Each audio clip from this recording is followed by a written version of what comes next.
और रांची से एक बड़ी खबर इस वक्त आ रही है। कोरोना संक्रमण के चलते सरकार ने बड़ा फैसला लिया है। झारखंड मंत्रालय में 50% कर्मचारी ही आएंगे। मंत्रालय से जुड़े दफ्तर में भी यही नियम लागू होंगे। राज्य के मुख्य सचिव ने इसे लेकर आदेश जारी कर दिया है। अवर सचिव ने नीचे के सभी पदों पर इसे लागू कर दिया है। तो देखिए, बढ़ते कोरोना संक्रमण के बीच ये बड़ा फैसला सरकार ने लिया है झारखंड में। और झारखंड मंत्रालय में अब 50% कर्मचारी ही दफ्तर आ पाएंगे। मंत्रालय से जुड़े तमाम दफ्तरों में यह नियम लागू कर दिया गया है और इसे लेकर राज्य के मुख्य सचिव ने आदेश भी जारी कर दिया है। अवर सचिव से नीचे के सभी पदों पर यह नियम लागू होगा।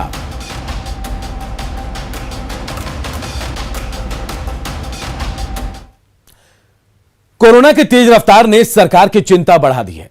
सरकार अस्पतालों में वेंटिलेटर बेड की संख्या कम होने की वजह से निजी अस्पतालों की ओर रुख कर रही है।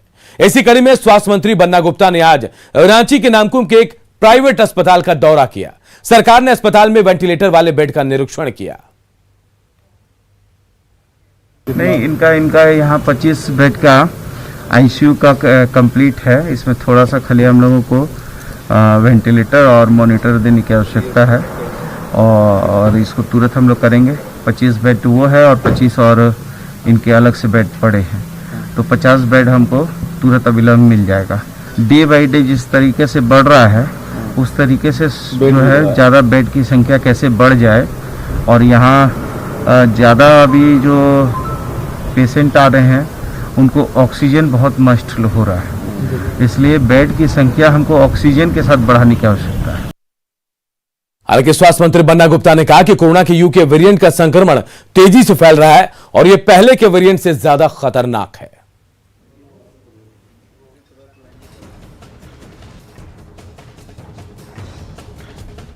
यूके का डबल यूके का, हाँ, वो ज़्यादा उसका थोड़ा स्प्रेड ज़्यादा है और उससे ज़्यादा प्रॉब्लम पहले की बनिस्बत इसमें ज़्यादा दिक्कतें हैं और मोर्टेलिटी रेट भी इससे ज़्यादा है।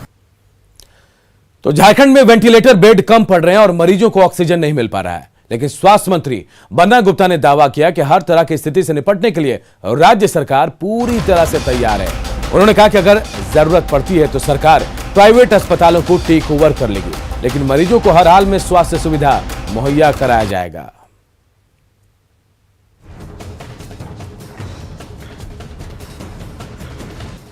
प्रयास कर रहे हैं और हर स्थिति से निपटने के लिए राज्य सरकार पूरी तत्परता से लगी है। कहीं किसी को डरने की जरूरत नहीं है। हम लोग खड़े हैं और जरूरत पड़ेगी तो निजी अस्पताल हैं, उन सारे निजी अस्पतालों को हमने पहले 25% लिया था, 75 लिया था। जरूरत पड़ेगी तो सरकार सारे निजी अस्पतालों को भी टेक ओवर कर लेगी और टेक ओवर करके भी जो है लोगों की जान माल की रक्षा करेगी।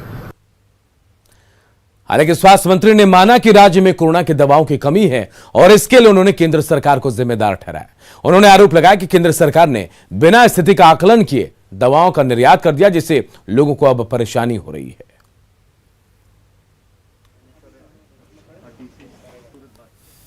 उसकी किल्लत है, उसको लेकर हमने केंद्रीय स्वास्थ्य मंत्री जी से प्रार्थना किया है, लेकिन उसकी किल्लत है। देखिए, किल्लत इसलिए भी है कि इन लोगों ने भारत सरकार ने बिना मूल्यांकन किए हुए ज़्यादा चीज़ों को निर्यात कर दिया। जब अपने देश में इसको दूरदृष्टि रखनी चाहिए सरकारों को कि अपने देश में जब उसकी आवश्यकता है, आवश्यकता क्या है, आवश्यकता है, तो उसका जो है निर्यात बाहर कर दिया। फोकटिया जो है दुनिया के दूसरे देशों को बांटने का काम किया बड़े भाई बन के कि हम बड़े भाई हैं, तुम ले लो, तुम ले लो, तुम ले लो। आज हमारे पास जो है वो दवाई का किल्लत हो रहा है। कोरोना के बढ़ते केस को लेकर मुख्यमंत्री हेमंत सोरेन ने हाई लेवल मीटिंग की। बैठक में 6 नए आरटीपीसीआर मशीन लगाने पर मुहर लगाई गई है।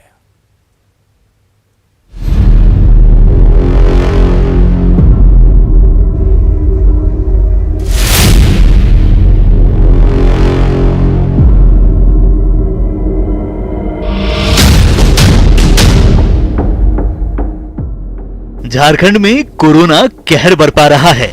मेडिकल सुविधा चरमरा गई है। अस्पतालों में बेड नहीं मिल रहा है।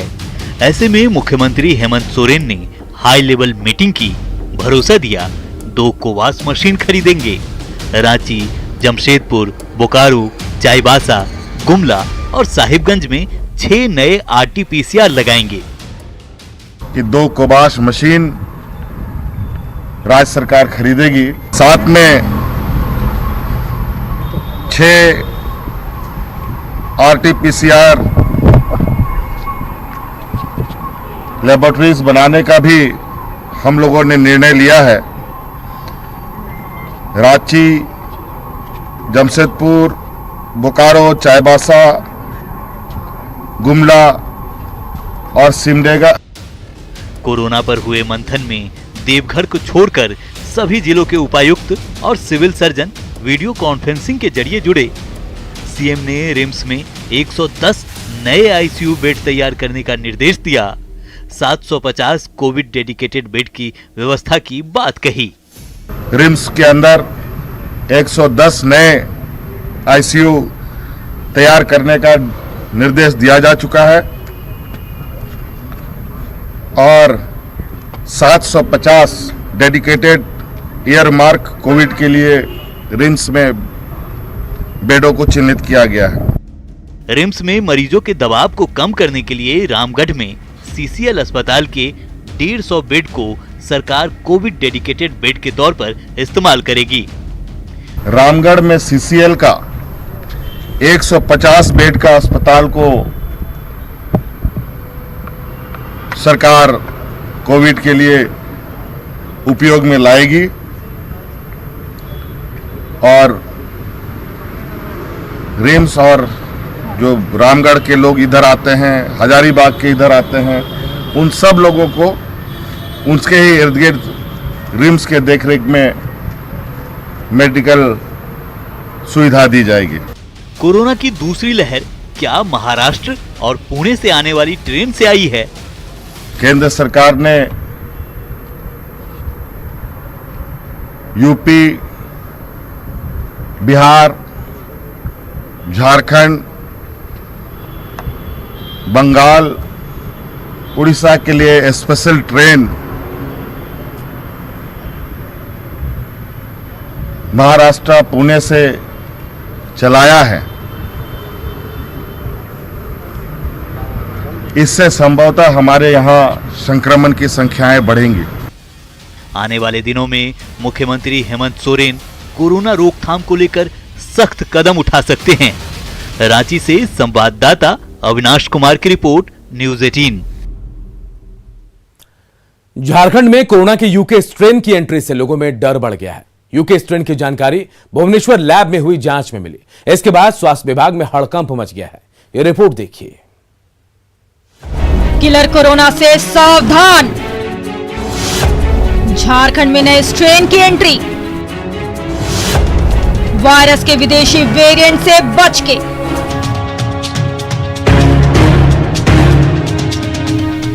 झारखंड में किलर कोरोना लोगों की जान ले रहा है। लाख इंतजाम के बावजूद कोरोना पर लगाम लगाना मुश्किल हो गया है। ऐसे में अब सावधानी ही कोरोना से बचने का एकमात्र रास्ता है, क्योंकि अब झारखंड में कोरोना के विदेशी वेरिएंट की एंट्री हो गई है और नया वेरिएंट झारखंड स्वास्थ्य विभाग के लिए नई परेशानी लेकर आया है।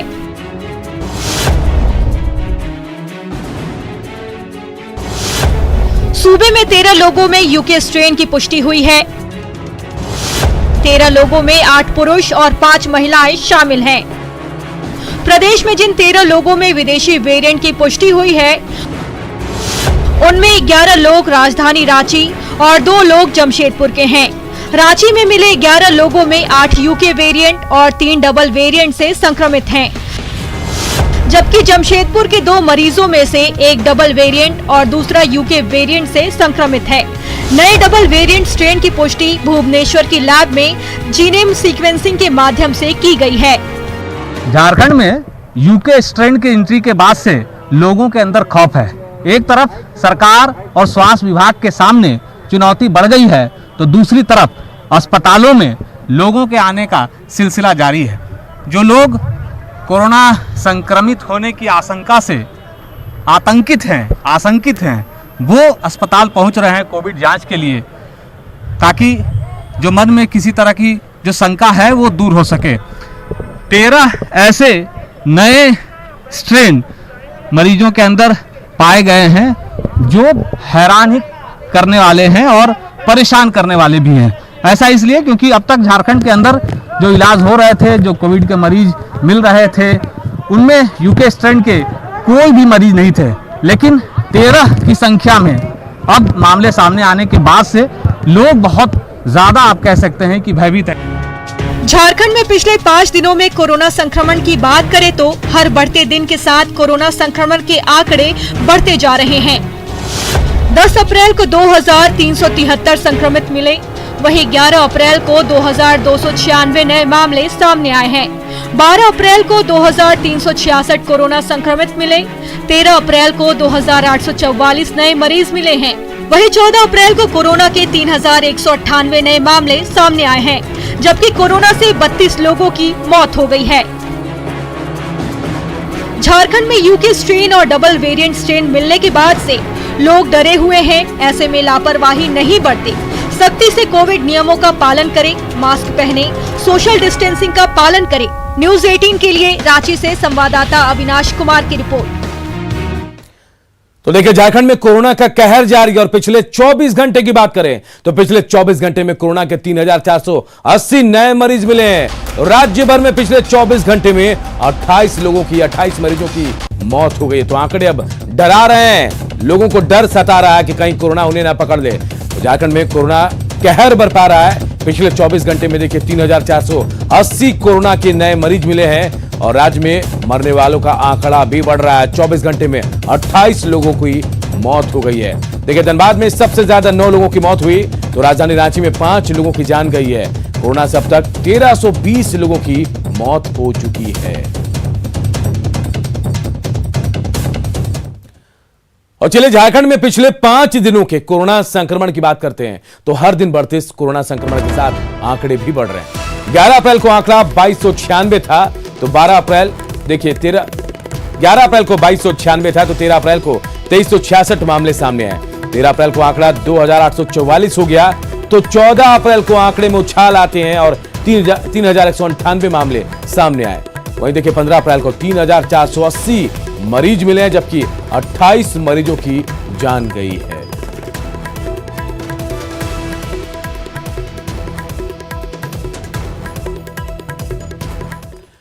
धनबाद के कतरास में पुलिस ने अवैध कोयला कारोबार को लेकर छापेमारी की। छापेमारी में 4 ट्रैक्टर अवैध कोयला बरामद किया गया। बरामद कोयले का वजन करीब 8 टन बताया जा रहा है। हालांकि छापेमारी से पहले ही कोयला तस्कर वहां से फरार हो गए। छापेमारी से कोयला तस्करों में हड़कंप मचा है। थाना प्रभारी ने कहा कि गुप्त सूचना पर कोयले की अवैध तस्करी की सूचना मिली थी, जिसके बाद चैतुडी कोयलरी से कोयला निकालकर उसे एक जगह जमा किया जा रहा था और फिर बोरे से भरकर साइकिल और मोटरसाइकिल के जरिए भट्ठे में पहुंचाया जा रहा था। पुलिस ने सूचना पर बीसीसीएल प्रबंधन का असहयोग का आरोप लगाया। सूचना पर कार्रवाई की यहां पर, लेकिन बीसीसीएल जो है उसने सहयोग नहीं किया है। यह भी आरोप पुलिस की तरफ से लगाए जा रहे हैं। तो देखिए, धनबाद में छापेमारी की गई है। बीसीसीएल प्रबंधन पर असहयोग का आरोप लगाया है और इस छापेमारी में कोयला तस्करों में हड़कंप मचा है। कतरास में कोयला तस्करों पर नकेल कसी गई है। गुप्त सूचना पर कार्रवाई की और 4 ट्रैक्टर अवैध कोयला यहां से जब्त किया गया है और हालांकि यहां से किसी की गिरफ्तारी नहीं हुई। तस्कर मौके से फरार हो गए, लेकिन पुलिस का कहना है कि बीसीसीएल प्रबंधन ने यहां कोई भी सहयोग उन्हें नहीं किया। इसके पहले भी मैं छापामारी किया हूँ, गाड़ी कोयला ले गया हूँ। इसके बाद भी लोग बाज नहीं मान रहे थे। इसके बाद इसी के तहत हम कार्रवाई किए हैं और बीसीसीएल प्रबंधन के द्वारा पूर्ण रूप से सहयोग नहीं दिया जा रहा है। इधर चतरा में दबंगों ने एक प्रेमी जोड़े पर जमकर जुल्म ढाया। मामला सिमरिया प्रखंड के पंडरिया पंचायत के फुलवारी बागी खिजोरिया टाड़ गांव का है। दरअसल यहां 2 बच्चों की मां ने 1 साल पहले एक लड़के के साथ भागकर शादी कर ली थी। साल भर बाद जब वो गांव लौटे तो दबंगों ने पहले महिला के बाल काटे और फिर लड़के और उसके पिता की पिटाई की। इतने से भी जब उनका मन नहीं भरा तो उन्होंने प्रेमी युगल को गांव छोड़ने का फरमान सुना दिया। बताया जा रहा है कि महिला प्रेमिका के साथ भागते वक्त अपने दोनों बच्चों को घर में उसने छोड़ दिया था। इधर इस पूरे घटना से पुलिस इनकार कर रही है और कह रही है कि मारपीट और बाल काटने की घटना नहीं हुई है। पत्नी जिसका है उसी को जो है से बार बार मारने की लोग साजिश रखता है, क्योंकि ये लड़का यहाँ रहेगा तो हम लोग का नहीं एक साथ रहने दिया, इसलिए हम लोग बोले, गांव वाले पंचायत वाले बोले कि जब ऐसा बात है तब तू यही लोग का दोनों का दूसर जगह चल जाने बोलिए और दोनों वहीं रहेगा। ये लोग सत्यापन के दौरान ये मामला बिल्कुल निराधार पाया गया, इसमें बिल्कुल भी सच्चाई नहीं है। जब सत्यापन किया तो उसे पता चला कि एक महिला और एक लड़का 1 साल पहले गांव से निकल कर कहीं बाहर चले गए थे। वापस आने के बाद गांव में लोग आपसी में सामाजिक तौर पर बैठक किया गया था, लेकिन बाल काटने और उस गांव में घुमाने का मामला बिल्कुल निराधार है। इधर प्रेमी युगल पर दबंगों के अत्याचार और उस पर पुलिस की चुप्पी पर अब कई सवाल खड़े हो रहे हैं। सवाल बेहद अहम सवाल ये कि आखिर प्रेमी युगल का अपमान कितना जायज है।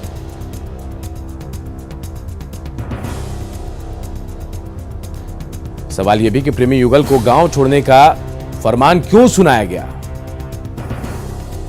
और पुलिस पर भी सवाल कि दबंगों की करतूत पर आखिर पुलिस चुप क्यों है, खामोश क्यों है।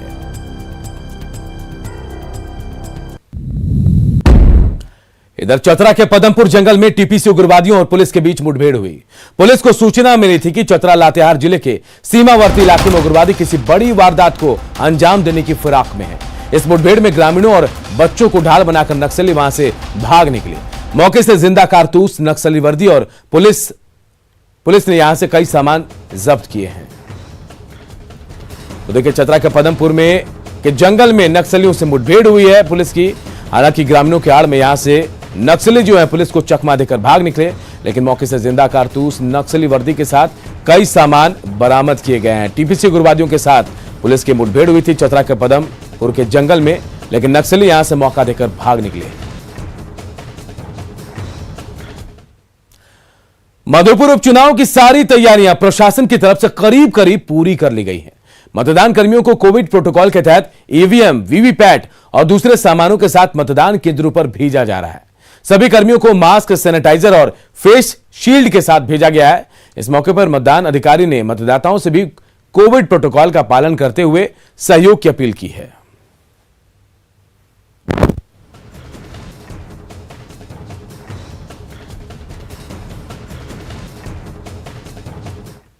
मतदान कर्मियों के लिए कोविड के टेस्ट पर election commission of India directions तैयार किया है, जिसमें हम लोगों ने हर एक पोलिंग पार्टी के लिए face shield, gloves, head cover, उसके अलावा हम लोगों ने एडिशनल हैंड वॉश, सैनिटाइजर्स और हर एक पोलिंग स्टेशंस के लिए हम लोगों ने डिस्पोजेबल मास्क भी अवेलेबल कराए हैं। सभी मतदाताओं से अपील है कि कोविड प्रोटोकॉल के तहत डेफिनेटली वो कोविड अप्रोप्रिएट बिहेवियर एग्जिबिट करे और वो मास्क का प्रयोग करे।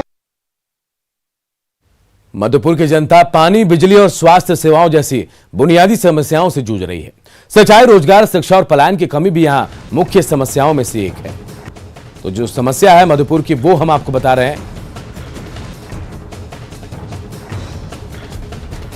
पलायन की समस्या बड़ी है यहां, सिंचाई, बिजली की भी समस्या। जातीय समीकरण देखिए, मुस्लिम यहां 94,000 हैं, जबकि 55,000 की संख्या दलितों की है। इसके अलावा देखिए बड़ी संख्या में आदिवासी भी हैं, 40,000 इनकी संख्या है। और बात अगर हम सवर्णों की करें तो ब्राह्मण, भूमियार, राजपूत, वैश्य भी काफी संख्या में 1.32 लाख है यहां। मधुपुर में मतदाता जो है वो बता आपको कुल 3,21,193 मतदाता हैं। इनमें से 1,59,754 पुरुष मतदाता हैं। तो देखिए महिला मतदाताओं की संख्या 1,51,439 है।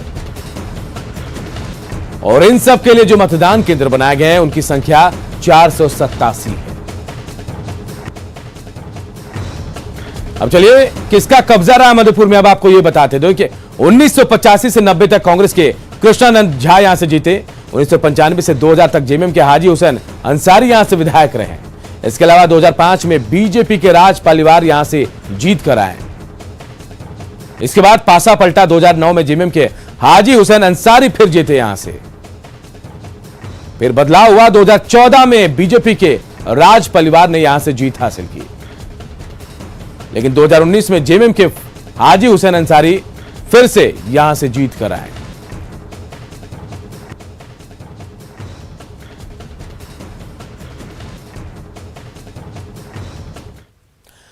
तो कोविड-19 महामारी ने परस्पर निर्भरता की भावना को सुदृढ़ किया है, जिससे कि पूरा देश इस विपत्ति का एकजुट होकर मुकाबला कर सके। वैक्सीनेशन के ऐलान के बाद जरूरत होगी कि हम सभी अपना सर्वश्रेष्ठ योगदान दें, जिससे हम एक साथ वायरस को हराने की तरफ कदम बढ़ा सके। और नेटवर्क 18 इस मुहिम में हर कदम पर आपके साथ होगा। जब तक सभी सुरक्षित नहीं होंगे, तब तक कोई सुरक्षित नहीं होगा। और इसी सोच के आधार पर हमारे कैंपेन संजीवनी का लक्ष्य ये सुनिश्चित करना है कि वैक्सीन पाना सभी भारतीयों का अधिकार है। और इस बुलेटिन में इतना ही, लेकिन खबरें लगातार जारी है। देखते रहिए न्यूज़ 18।